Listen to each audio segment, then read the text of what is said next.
Greeks தெரியாமல் ஆப்ஷனில் trade பண்ண முடியாது. டெல்டானா என்னன்னு தெரிஞ்சுக்கணும். முதல்ல என்ன ட்ரெண்டு இல்லை சைட்வேஸ் மார்க்கெட்டா. டெய்லி பேசிஸில் ட்ரேட் பண்ணுறவங்க இல்லை ஸ்விங் ட்ரேடு போகிறவங்க ஃபண்டமெண்டல் பார்க்கணுமானா 9:30 மணிக்குள்ள ட்ரேட் எடுத்துருவாங்க, 10 மணிக்கு மீட்டிங் இருக்கும், இங்கே பொசிஷன் என்ன நடக்குதுன்னு தெரியாது, உள்ளவே பிரச்சனையில் இருப்பாங்க.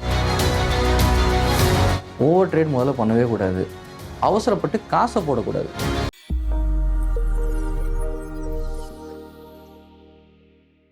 ஹலோ ஜீபு வியூவர்ஸ், நான் உங்கள் விஜய் கண்மணி.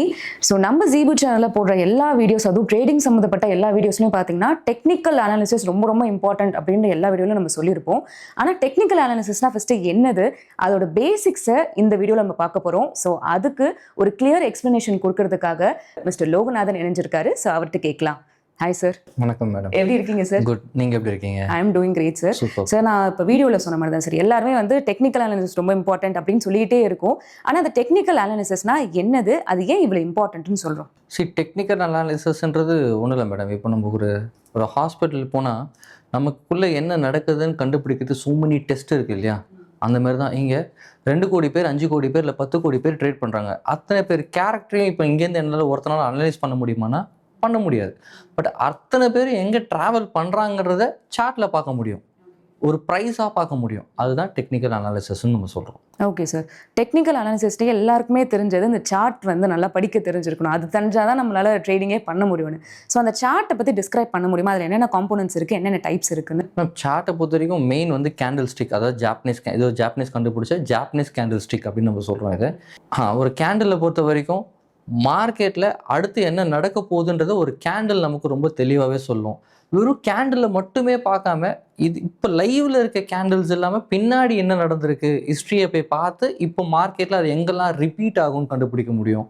சின்ன சின்ன இம்பார்ட்டன்ட் டூல்லாம் இருக்குது மார்க்கெட்டில். வந்து ஒரு ரீட்டைல் ட்ரேடரோ, ஒரு ப்ரொஃபஷனல் ட்ரேடரோ, ரீட்டைல் ட்ரேடரோ என்னெல்லாம் டூல் யூஸ் பண்ணி மார்க்கெட்டில் வந்து ப்ராஃபிட் அண்ட் லாஸ் பண்ண முடியும். அதாவது ஏன் ப்ராஃபிட் அண்ட் லாஸும் பண்ண முடியும்னா தப்பான டூல் போட்டால் லாஸ் தான். நல்லா புரிஞ்சுக்கணும். ப்ராஃபிட் பண்ணுறதுக்கும் டூல் இருக்குது இல்லையா? அதை எந்த இடத்துல போடணும்னு இருக்குது. அதான் ரெண்டுமே சேர்த்து சொல்கிறேன். இந்த கேண்டில் ஸ்டிக்கில், இந்த சார்ட்டில் இந்தமாரி டூலை யூஸ் பண்ணிலாம் நம்மளால் ஒரு ட்ரேடு பண்ண முடியும். மெயின் ஃபோக்கஸ் ஆஃப் இந்த டூலை, இந்த சார்ட் எதுக்கு நம்ம படிக்கிறோம் அப்படின்னா, எத்தனை பேர் மார்க்கெட்டில் ட்ரேட் பண்ணுறாங்க நம்ம முக்கியம் இல்லை, அவங்களாம் எங்கே ட்ராவல் பண்ணுறாங்கன்றதை கண்டுபிடிக்கிறதுக்கு இந்தமாரி சின்னதாக நிறைய நம்ம இந்த கேண்டில் ஸ்டிக்லேயே யூஸ் பண்ண முடியும். Okay sir. அதே மாதிரி டெக்னிக்கல் அனாலிசிஸ் சொல்கிறப்ப நிறைய ஜார்கன்ஸ், நிறைய க்ரீக் வேர்ட்ஸ் அது மாதிரிலாம் இருக்கும். ஸோ நிறைய பேருக்கு தீட்டா அப்படிலாம் சொல்லுவாங்க. பட் ஆனால் அது எப்படி கால்குலேட் பண்ணுறது, அது என்னது அப்படின்னு நிறைய பேருக்கு தெரியாமல் இருக்கும். ஸோ அதுக்கு ஒரு டிஸ்கிரிப்ஷன் கொடுக்க முடியுமா? டெக்னிக்கல் வேற, கிரீக்ஸ் வேற. நல்லா புரிஞ்சுங்க. டெரிவேட்டிவ்ஸ் கீழே இருக்க ஆப்ஷனோட செக்மெண்ட்ல இருக்க கிரீக்ஸ் வேற. டெக்னிக்கல் நீங்கள் ஒரு பைன்னு தெரிஞ்சாதான் ஆப்ஷனில் போய் கால் வாங்கணுமா இல்லை புட்டை ரைட் பண்ணணுமான்னு ஒன்று இருக்குது, அது வேறு. ஸோ கிரீக்ஸ் நீங்கள் கேட்டதான் சொல்கிறேன். கிரீக்ஸ் தெரியாமல் ஆப்ஷனில் ட்ரேட் பண்ண முடியாது. டெல்டானா என்னன்னு தெரிஞ்சுக்கணும். ஒரு ப்ரீமியமில் ஒரு ஸ்ட்ரைக்கில் ஒரு ப்ரீமியம் எவ்வளோ தூரம் ஏறணும் அப்படின்றது டெல்டா தான் டிசைட் பண்ண முடியும். ஒரு ஸ்ட்ரைக்குக்கும் ஒரு டெல்டா வேல்யூ இருக்குது. இந்த டெல்டா வேல்யூ எப்படி கால்குலேட் பண்ணணும், இதை எங்கெல்லாம் பார்க்கலாம் அப்படின்றது ரொம்ப இம்பார்ட்டண்ட்டு. வெறும் டெல்டா, அதாவது டெல்டா வந்து நமக்கு ஃப்ரெண்டு. ஏன்னா we used to buy a call and put ஆப்ஷனை பை பண்ணுவோம். பட் ஆப்போசிட்டில் இருக்கவங்களுக்கு டெல்டா தான் எனிமி. யாருக்கு? இன்ஸ்டிடியூஷனுக்கு டெல்டா தான் எனிமி. அப்போ இன்ஸ்டிடியூஷனுக்கு யார் பெஸ்ட்டு ஃப்ரெண்டுன்னு பார்த்தீங்கன்னா தீட்டா. அப்போ என்ன இருக்குது, ஒரு நாளைக்கு எவ்வளோ ப்ரீமியம் எரோட் ஆகும், இதெல்லாம் ரொம்ப தெளிவாக படிக்காமல் நம்மளால ஒரு ஆப்ஷன் ட்ரேட் பண்ண முடியாது. பட் நீங்கள் ஆப்ஷனில் போய் ட்ரேட் பண்ணாலும் 2 விஷயம் தெளிவாக தெரிஞ்சிருக்கணும் மார்க்கெட்டில். அதுவும் டெக்னிக்கல் அனாலிசிஸில் முதல்ல என்ன ட்ரெண்டு இல்லை சைட்வேஸ் மார்க்கெட்டா, இது தெரிஞ்சாதான் நீங்கள் போயிட்டு ஆப்ஷன் கிரீக்ஸில் போயிட்டு நீங்கள் கால் புட்டை வாங்கணுமா இல்லை கால் புட்டை செல் பண்ணுமான்றதை டிசைட் பண்ண முடியும். ஸோ நீங்கள் ஃபைனல் டிசிஷன் எங்கே போகிறோன்னா, call option by and sell பண்ணுறதுக்கு முன்னாடி டெக்னிக்கல் அனாலிசிஸாக ரொம்ப தெளிவாக தெரிஞ்சிருக்கணும். அது தெரியாமல் நீங்கள் என்ன கிரீக்ஸ் போட்டாலும் பணம் பார்க்க முடியாது. Okay sir. ஸோ இப்போ fundamental analysis and technical analysis ரெண்டுமே இருக்குது. சில பேர் வந்து எனக்கு ஃபண்டமெண்டல்ஸ் நல்லா தெரியும், இப்போ எனக்கு டெக்னிக்கல் பெருசாக வரல, எனக்கு அதில் வந்து ஒரு என்ன சொல்கிறது, ஒரு எக்ஸ்போஷரே கிடையாது அப்படின்னு இருப்பாங்க. ஸோ அந்த மாதிரி நோக்கி ஒரு ட்ரேடை வாங்குறது ஒரு நல்ல டிசிஷனாக இருக்குமா? ட்ரேடர்ஸ்க்கு ஃபண்டமெண்டல் பெருசாக தேவையில்லை மேடம். சரி, ஃபண்டமெண்டல் அனாலிசிஸ் அப்படின்னா இதுக்கு முன்னாடி நிறைய வீடியோ கூட சொல்லியிருப்பேன். ஒரு இன்வெஸ்டருக்கு தான் ஃபண்டமெண்டல் தேவை. ஓகேவா? அதாவது லைவ் டேட்டா வேறு, ஃபண்டமெண்டல் வேறு. நல்லா புரிஞ்சு, டேட்டா வேறு, ஃபண்டமெண்டல் வேறு. நல்லா புரிஞ்சுக்கணும். ஃபண்டமெண்டல்ன்றது மார்க்கெட்டில் அந்த கம்பெனி என்னெல்லாம் பண்ணுறாங்க, மற்ற காம்படிட்டர்ஸோட இவங்களோட பிஇ ரேஷியோ எவ்வளோ இருக்குது, அந்த கம்பெனி இப்போ ஒரு இண்டஸ்ட்ரி எடுக்கணும், அந்த இண்டஸ்ட்ரியோட பிஇ இருக்குது, அதை விட இவங்க ஜாஸ்தி இருக்காங்களா கம்மியாக இருக்காங்களா, அப்போ எது நமக்கு பெஸ்ட் வேல்யூ, அப்படின்னு கண்டுபிடிக்கிறதெல்லாம் ஃபண்டமெண்டல்ஸ். இது யாருக்கு பொருந்துன்னா இன்வெஸ்டருக்கு தான் பொருந்தும். இப்போ டெய்லி பேசிஸில் ட்ரேட் பண்ணுறவங்க இல்லை ஸ்விங் ட்ரேடு போகிறவங்க ஃபண்டமெண்டல் பார்க்கணுமானா பெருசாக தேவையில்லை. 95% பார்க்க தேவையில்லை. சார்ட் என்ன சொல்லுதோ, சார்ட் எப்படி உங்களுக்கு ரீட் பண்ண தெரியுதோ அதை பேஸ் பண்ணி, டெக்னிக்கலை பேஸ் பண்ணி தான் நம்ம மூவ் பண்ண போகிறோம். ஓகே, இப்போ சார்ட் ரீடிங் இப்போ தான் ஃபஸ்ட் டைம் ஒருத்தவங்க வராங்கன்னா இந்த 3 விஷயம் இதுதான் பேசிக்ஸ் அப்படின்னா என்னென்ன பேசிக்ஸ் சொல்வீங்க சார்? டெக்னிக்கலில் நிறைய விஷயம் இருக்குது. அதான் முதல்ல ட்ரெண்டு என்னன்னு தெரியணும். நான் முதல்ல வந்து ஒரு கோடு போடுறதெல்லாம் வந்து ரெசிஸ்டன்ஸ் சப்போர்ட் அப்படின்லாம் ஆகிடாது. நார்மலாக வந்து மார்க்கெட் ஸ்ட்ரக்சர், அதாவது ஸ்ட்ரக்சர் என்னன்னு தெரிஞ்சால் தான் ட்ரெண்டு கண்டுபிடிக்க முடியும். ட்ரெண்டு கண்டுபிடிச்சா தான் மார்க்கெட் எங்கே ரீட்ரேஸ்மெண்ட் எடுக்கும்னு கண்டுபிடிக்க முடியும். சரி, ரீட்ரேஸ்மெண்ட்டாக ஒன்றும் இல்லை. இப்போ அப் ட்ரெண்ட் மார்க்கெட்லேயே ஏறுற மார்க்கெட் எவ்வளோ தூரம் இறங்கிட்டு மறுபடியும் ஏறும் நமக்கு முன்னாடியே தெரியணும். இறங்கினதுக்கு அப்புறம் சொல்கிறது வேற. ஏறுற மார்க்கெட் ஒரு யூட்டர்ன் பண்ணும், ஒரு ட்ரெண்ட் ரிவர்ஸ் அல்லது ஒரு புல் பேக் கொடுக்கும். அந்த புல் பேக்கில் நம்ம கண்டுபிடிக்க தெரியணும் எவ்வளோ தூரம் கீழே வந்துட்டு ரீடெஸ்ட் பண்ணிவிட்டு இங்கேருந்து கன்சர்வேட்டிவ் பிளேயருக்கு எவ்வளோ தூரம் மார்க்கெட் மேலே போகுதுன்றதை கண்டுபிடிக்க தெரியணும். ஸோ நீங்கள் மார்க்கெட் ஒரு பிகினராக வரீங்கன்னா 2 விஷயம் 3 விஷயம் நீங்கள் கேட்ட மாதிரி முதல்ல மார்க்கெட் ஸ்ட்ரக்சர்னு நான் கண்டுபிடிக்க தெரியணும். ரெண்டாவது ட்ரெண்டை நல்லா ட்ரெண்டு தான் எப்பவுமே ரொம்ப முக்கியம். ட்ரெண்டை நல்லா கண்டுபிடிக்க தெரியணும். எங்கெல்லாம் மார்க்கெட்டில் ரீட்ரேஸ்மெண்ட் எடுக்கும் அப்படின்றதையும் நமக்கு கண்டுபிடிக்க தெரியணும். Okay sir. ஸோ என்னதான் டெக்னிக்கலில் நம்ம வந்து பாசிட்டிவ் சைன்ஸ் இருந்தாலுமே நம்மளோட எமோஷன்ஸோ இல்லை டிசிப்ளினோ கன்சிஸ்டன்சியோ இது பண்ணாமல் இருந்தால் இது உண்மையிலே ட்ரேடை வந்து லூஸ் பண்ண வைக்கிறதுக்கு ஒரு முக்கிய காரணமாக இருக்குமா? நல்ல டெக்னிக்கல் தெரிஞ்சவங்க எமோஷனலில் பெருசாக போய் மாட்டிக்க மாட்டாங்க. சம்டைம்ஸ் எஸ், நான் இல்லைன்னு சொல்ல. ஓவர் நைட் பொசிஷன் எடுக்கும் போது ஃபார் எக்ஸாம்பிள் நம்ம இப்போ டெக்னிக்கல் நல்லா தெரிஞ்சு நாளைக்கு தான் டார்கெட் போகும், இல்லை ஒரு ஸ்விங்குக்கு, ஒரு ஷார்ட் டேர்ம் ஸ்விங்குக்கு போய் எடுப்போம். அது ஓவர் நைட்டில் சடனாக ஒரு நியூஸ் வரப்போகுதுன்னு தெரிஞ்சால் நம்ம எமோஷனல் ஹிட் ஆகும், அது வேறு. அதே லைவ் மார்க்கெட்டில் போய் நல்லா டெக்னிக்கல் தெரிஞ்சவங்க ட்ரேட் பண்ணுறவங்க மார்க்கெட் என்ன வேரியேஷனில் இருந்தாலுமே பயப்பட மாட்டாங்க. அவங்க டார்கெட் போகுமா போகாதான் நல்லா தெரியும். ஸோ டிஃப்ரென்ஸ் மைண்ட் செட்டிங் இருக்குது. நான் வந்து இன்றைக்கே வாங்கிய பொசிஷனை இன்றைக்கி க்ளோஸ் பண்ணுறேன்னா ஓவர் நைட் பொசிஷன் எடுக்கிறேன்னா, இது ஓவர் நைட் பொசிஷன் எடுக்கும் போது தான் நமக்கு கொஞ்சம் பேனிக் கிரியேட் ஆகும். லாஸ்ட் 2-3 இயர்ஸ் நீங்கள் இந்த ஜியோ பொலிட்டிக்கல் டென்ஷன்லாம் வந்ததுக்கப்புறம் வந்து பார்த்தீங்க அப்படின்னாக்கா டெய்லி நிறைய நியூஸ் வருது. இந்த நியூஸை பேஸ் பண்ணி ஒரு நாளும் மார்க்கெட் மாறிட்டு தான் இருக்குது. ஸோ அப்போது அந்த மாதிரி டைமில் ஓவர் நைட் பொசிஷன் எடுக்காமல் முடிஞ்ச அளவுக்கு இன்ட்ராடே கட் பண்ணுறது பெட்டர். இல்லை ஒரு ஸ்விங்குக்கு போகிறது பெட்டர். ஒரு ஸ்விங்கை பொறுத்த வரைக்கும் மார்க்கெட் ஒரு நியூஸ் அப்படின்னாலே ஒரு குட்டி இம்பேக்ட் தான். அந்த இம்பேக்டை பேஸ் பண்ணி மார்க்கெட் மொத்தமாக ட்ரெண்டு சேஞ்ச் ஆகிடாது, மறுபடியும் ரிவர்ஸ் எடுத்து போயிடும். இதை நீங்கள் காலங்காலமாக நடக்கிற ஒரு விஷயம், ஹிஸ்ட்ரியை பார்த்தா புரியும்.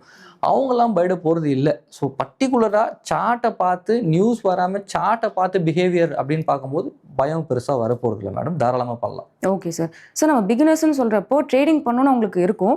ஆனால் வந்து இன்ட்ராடே பண்ணணுமா, இல்லைனா வந்து ஸ்விங் ட்ரேடிங் பண்ணணுமா, இல்லை அவங்க ட்ரேடே வரக்கூடாது இன்வெஸ்டராக ஆகணுமா அப்படின்றது இனிஷியலி அவங்க ஐடென்டிஃபை பண்ண முடியாது. அதை எப்படி ஐடென்டிஃபை பண்ணுறது சார்? அவங்க என்ன லேர்ன் பண்ணுறாங்கன்றதை பொறுத்து தான். நான் மறுபடியும் சொல்கிறேன், நான் வந்து ஒரு படம் பார்க்கும்போது நமக்கும் தோணும் அந்த படத்தில் இருக்க மாதிரி ஆகணும். அந்த மாதிரி தான் நம்ம பக்கத்து பெஞ்சில் ஒருத்தர் ட்ரேட் பண்ணும்போது நான் இதே மாதிரி ஆகணும், அது கிடையாது. என்னால் என்ன கற்றுக்க முடியும்னு ஒன்று இருக்குது, அதுக்கு என்ன ஃபண்டு இருக்குதுன்னு ஒன்று இருக்குது ட்ரேட் பண்ணுறதுக்கு, இல்லையா? இப்போது மோஸ்ட்லி மார்க்கெட்டை நீங்கள் வந்து ட்ரேட் பண்ணணுன்னா நிறைய டைம் ஸ்பெண்ட் பண்ணணும். நான் ஒரு ஆஃபீஸ் ஒர்க் பண்ணுறேன், இல்லை நான் ஒரு பிஸ்னஸ் மேன் அண்ட் உமனு, எனக்கு ஆஃபீஸ் உள்ள போயிட்டால் டைமே கிடைக்காது. நான் ட்ரேட் பண்ணணும். காலைல ஒரு பொசிஷன், நான் நிறைய பேர் என் ஸ்டூடெண்ட்லாம் சொல்லி கேள்விப்பட்டிருக்கேன், என்னோடய ஃப்ரெண்ட்ஸ் சர்க்கிளே கேள்விப்பட்டிருக்கேன். 9:30 மணிக்குள்ள ட்ரேட் எடுத்துருவாங்க, 10 மணிக்கு மீட்டிங் இருக்கும், இங்கே பொசிஷன் என்ன நடக்குதுன்னு தெரியாது, உள்ளவே பிரச்சனையில் இருப்பாங்க. So that is not good trade. ஒருவேளை ஒரு லேக்ஸ் கணக்கில் ப்ராஃபிட் வந்துச்சுன்னா பரவாயில்ல, ஆப்போசிட்டில் போச்சுன்னா எல்லாமே பிரச்சனை தான். ஸோ நீங்கள் உள்ளே வரும்போது உங்களால் எவ்வளோ டைம் ஸ்பெண்ட் பண்ண முடியும் முதல்ல மார்க்கெட்டில். நான் வந்து ஒர்க்காகவே இருந்தாலும் என்னால் ஒரு நாள் 4 மணி நேரம் 5 மணி நேரம் டைம் ஸ்பெண்ட் பண்ண முடியும், எனக்கு அது பிரச்சனை இல்லைன்னா நீங்கள் இன்ட்ராடேலாம் வரலாம், பிரச்சனை கிடையாது. I have only the limited time to trade அப்படின்னா ஸ்விங் ட்ரேடராக போகிறது தான் பெட்டர். ஓகேங்களா? ஸோ நீங்கள் உள்ளே வரும்போது நீங்கள் யாருன்றதை நீங்கள் தான் டிசைட் பண்ணணும். படிக்கிறது எல்லாமே படிக்கலாம். நீங்கள் ஸ்கேல்பிங் படிக்கலாம், இன்ட்ராடே படிக்கலாம், எஸ்டிபிடி படிக்கலாம், பிடிஎஸ்டி படிக்கலாம், ஷார்ட் டர்ம் ஸ்விங் படிக்கலாம், லாங் டர்ம், இதெல்லாம் ஃபைன். Execution is matter. அப்போது அதில் நீங்கள் என்ன டைம் ஸ்பெண்ட் பண்ண போகிறீங்கன்னு தெரிஞ்சால் மட்டும்தான் நீங்கள் அந்த கேரக்டருக்குள்ளே வர முடியும். ஸோ நம்ம சார்ட்ஸ் பற்றி சொல்கிறப்ப சார்ட் பேட்டர்ன்ஸே எக்கச்சக்கமாக இருக்குல்ல சார்? ஸோ அதில் காமனாக இருக்க சார்ட் பேட்டர்ன்ஸ் என்னென்ன, அது எப்படி நம்ம வந்து ஐடென்டிஃபை பண்ணுறது? ரொம்ப ஈஸி. இப்போ பேட்டர்ன்ஸ் அப்படின்னு பார்த்தீங்கன்னா ரொம்ப லிமிட்டட் பேட்டர்ன்ஸ் தான் வந்து இன்ஸ்டிடியூஷன்லாம் பண்ணுறாங்க, ரீட்டெயிலர்ஸும் அதை தான் ஃபோக்கஸ் பண்ணுறாங்க. பட் ரூல் இல்லாமல் அதை பண்ணுறாங்க அப்படின்னு சொல்கிறோம். ஃபார் எக்ஸாம்பிள், நீங்கள் வந்து ஒரு சேனலோ பேட்டர்னோ நீங்கள் கண்டுபிடிக்கணும்னா டிசெண்டிங் ட்ரையாங்கிள் பேட்டர்ன், அதாவது ட்ரையாங்கிள் பேட்டர்ன் டூல் நீங்கள் யூஸ் பண்ணலாம். இல்லையாட்டு வேவே நீங்கள் யூஸ் பண்ணலாம். டபுள் டாப் டபுள் பாட்டம் இருக்குது, இதை நீங்கள் யூஸ் பண்ணலாம். இந்த மாதிரி நிறைய இருக்குது மார்க்கெட்டில். ஒரு சிலது இந்த மாதிரி நான் சொன்ன இந்த 3 சொன்ன இதெல்லாம் ரொம்ப பவர்ஃபுல்லாக இருக்கும் மார்க்கெட்டில். டபுள் டாப் டபுள் பாட்டம்லாம் வந்து பார்த்தீங்கன்னா ஒரு சைட்வேஸ் மார்க்கெட்டில் வந்து ஒரு டபுள் டாப் டபுள் பாட்டம் வர மாதிரி இருக்கும்.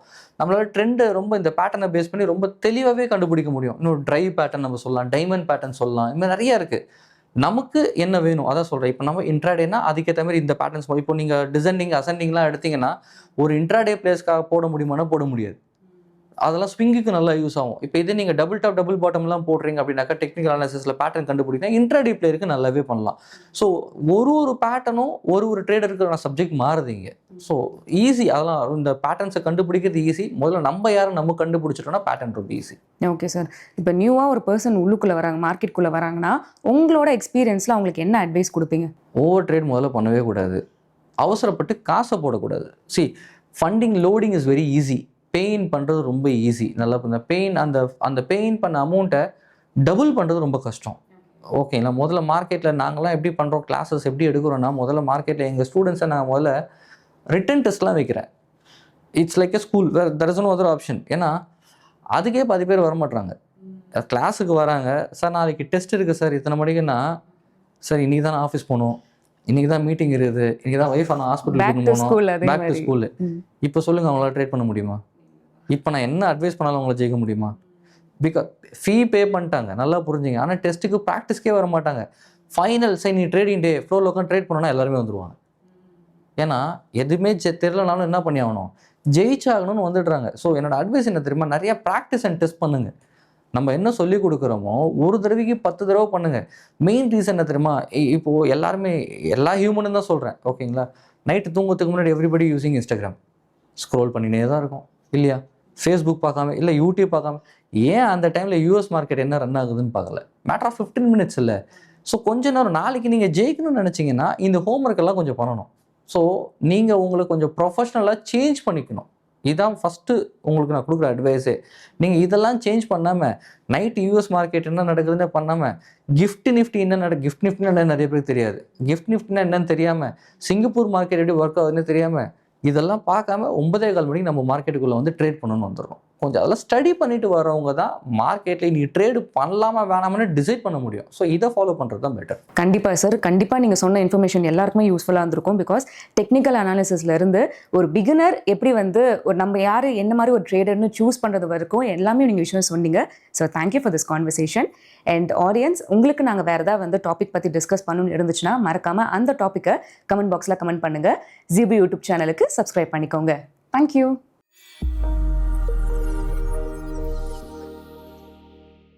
Investment in security markets are subject to market risk. Read all the related documents carefully before investing.